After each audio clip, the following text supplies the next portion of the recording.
অনুরাগে ছোঁয়ার আজকের পর্বে দেখতে পাবেন ক্রিস রূপাকে হসপিটালে দেখে জিজ্ঞেস করে, তুই এখানে কি করছিস?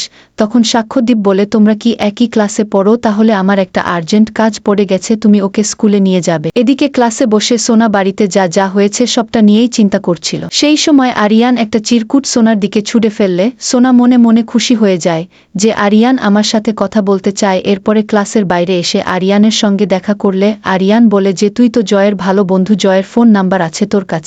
সোনা প্রচণ্ড রেগে গিয়ে বলে, তোর কি আমাকে ওর অ্যাসিস্ট্যান্ট বলে মনে হয়? কেন তুই আমার কাছে ওর ফোন নাম্বার চাইছিস? কি করে করতে পারলি তুই এই কাজটা?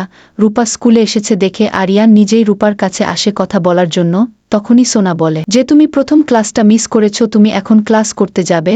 তখন আরিয়ান বলে, তুমি ওকে নিয়ে যাচ্ছ কেন? তুমি কি ওর অভিভাবক? তখন সোনা বলে, হ্যাঁ। তখন আরিয়ান বলে, তুমি ওর অভিভাবক অথচ তোমার কাছে ওর ফোন নাম্বার নেই? তখন রূপা বলে, তোরা ঝগড়া করিস না। তারপরে আরিয়ানের সাথে কথা বলতে চলে যায়। সোনা ভাবে যে জয়ী মায়ের মতো আমার পছন্দের সমস্ত কিছু আমার কাছ থেকে কেড়ে নেবে। তারপর আরিয়ান রূপাকে তার ব্যান্ডে গান করার জন্য অফার করে। সেই সময় মিশকা রূপাকে ফোন করে বলে যে, আর তো মাত্র 4 দিন আছে, বলো কোথায় টিকিট কাটবো? তখন রূপা বলে যে 7 দিন পরে আমার শো আছে, সেই জন্য আমি এখন ব্যস্ত। অন্যদিকে সূর্য বিগ বং এ কিছু লোকজন নিয়ে এসে বলে যে এর আগে যেই প্রবলেমটা হয়েছিল সেটা অন্য কেউ ক্রিয়েট করেছিল। এইবার এখানে ফুড ফেস্টিভ্যাল হবে, যেমন সামনেই মকর সংক্রান্তি, দীপা। তারপরে সূর্যকে বলে যে আপনাকে আমাদেরকে নিয়ে ভাবতে হবে না।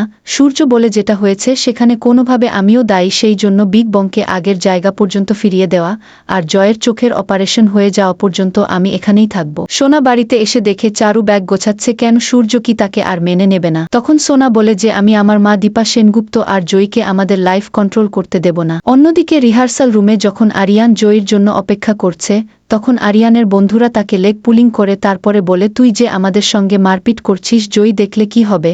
তখন আরিয়ান জানায় যে চোখে দেখতে পায় না। আরিয়ান একটা গান শুরু করে আর সেই গানটা শেষ করে জয়ী। আর এইদিকে মিশকা ভাবে এই গানই তোমার জীবনের শেষ গান হবে, তারপরে তুমি মরলে তোমার বাবা মাকে দূরে রাখার জন্য তোমার বোন সোনা আছে তো? হ্যাঁ বন্ধুরা, তোমরা কি এটাই চাও যে সূর্য ও দীপা দূরে চলে যাক? বন্ধুরা, আপনাদের মতামত কি কমেন্ট করে জানান। আর পরবর্তী আপডেট পেতে অবশ্যই আমার চ্যানেলটি সাবস্ক্রাইব করুন।